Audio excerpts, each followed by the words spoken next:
Okay, good afternoon, everyone. I have 2 p.m. I want to be respectful of your time.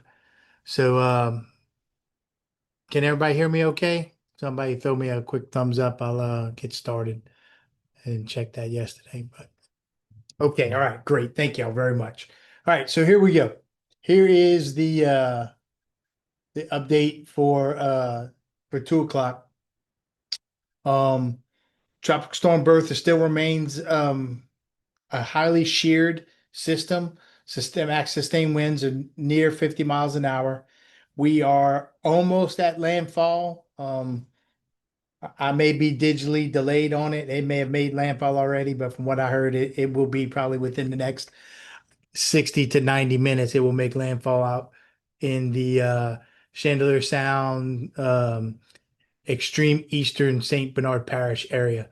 Um, that being said, winds will be coming in at tropical storm force strength, but the um, the rains are mostly being held to the south, as we discussed yesterday. Um, the majority of the significant rain associated with the system has remained offshore.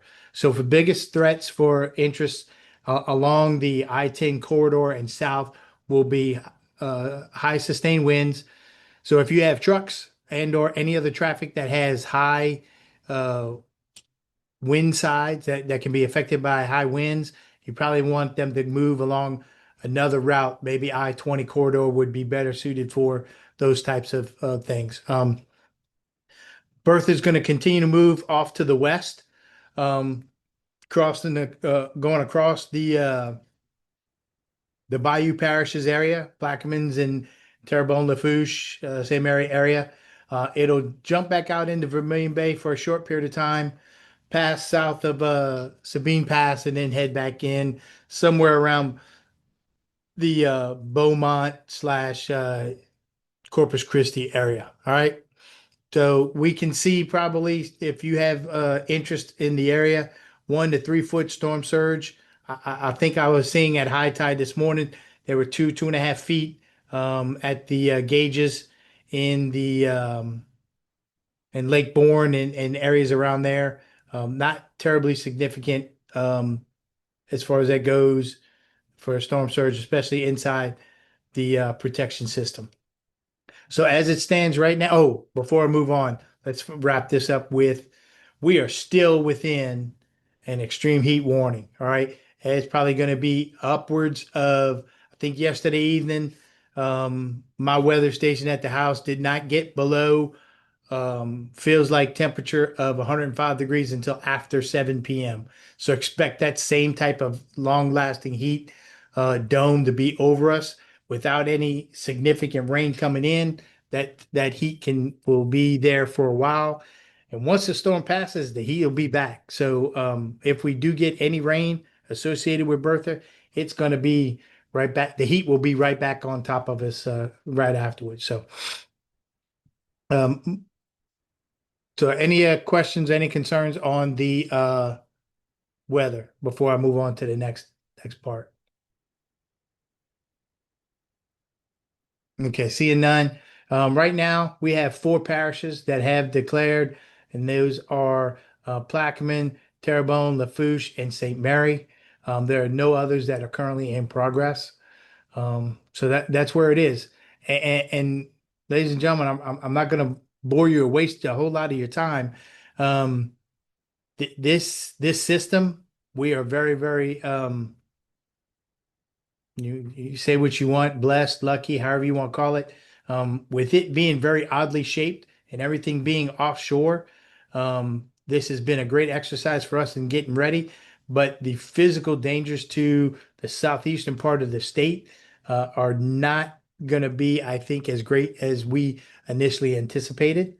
There will be about a 24-hour period where some um, ground traffic may be delayed and or affected negatively as far as maybe high winds that would affect cargo trucks, trailers, box trucks, moving vans, stuff like that. Probably limited rail uh, effects as well. but I don't think it's going to be that significant there.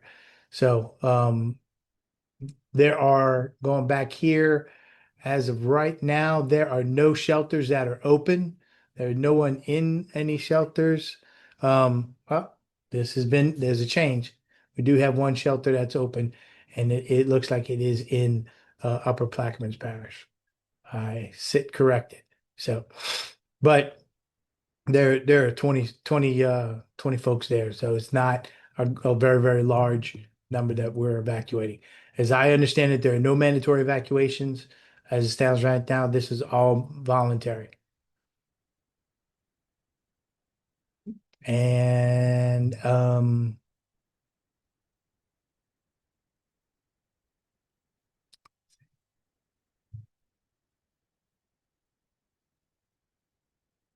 yeah, the no change into the number of CPRA floodgates that are monitored in and around the New Orleans area.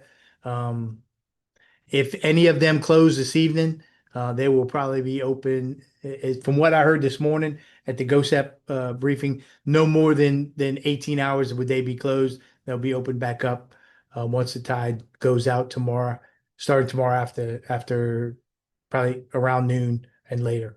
So any of those gates that are affected right now will be reopened after lunch tomorrow. So uh, pending any of your questions, that's all I have right now.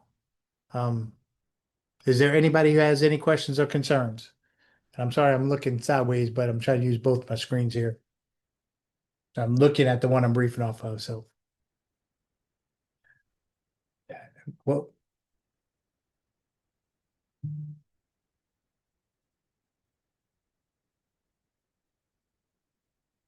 all right. If there are no questions or concerns, um, I will wrap this thing up. Thank y'all very much for your time. I know the governor is having a press conference as well.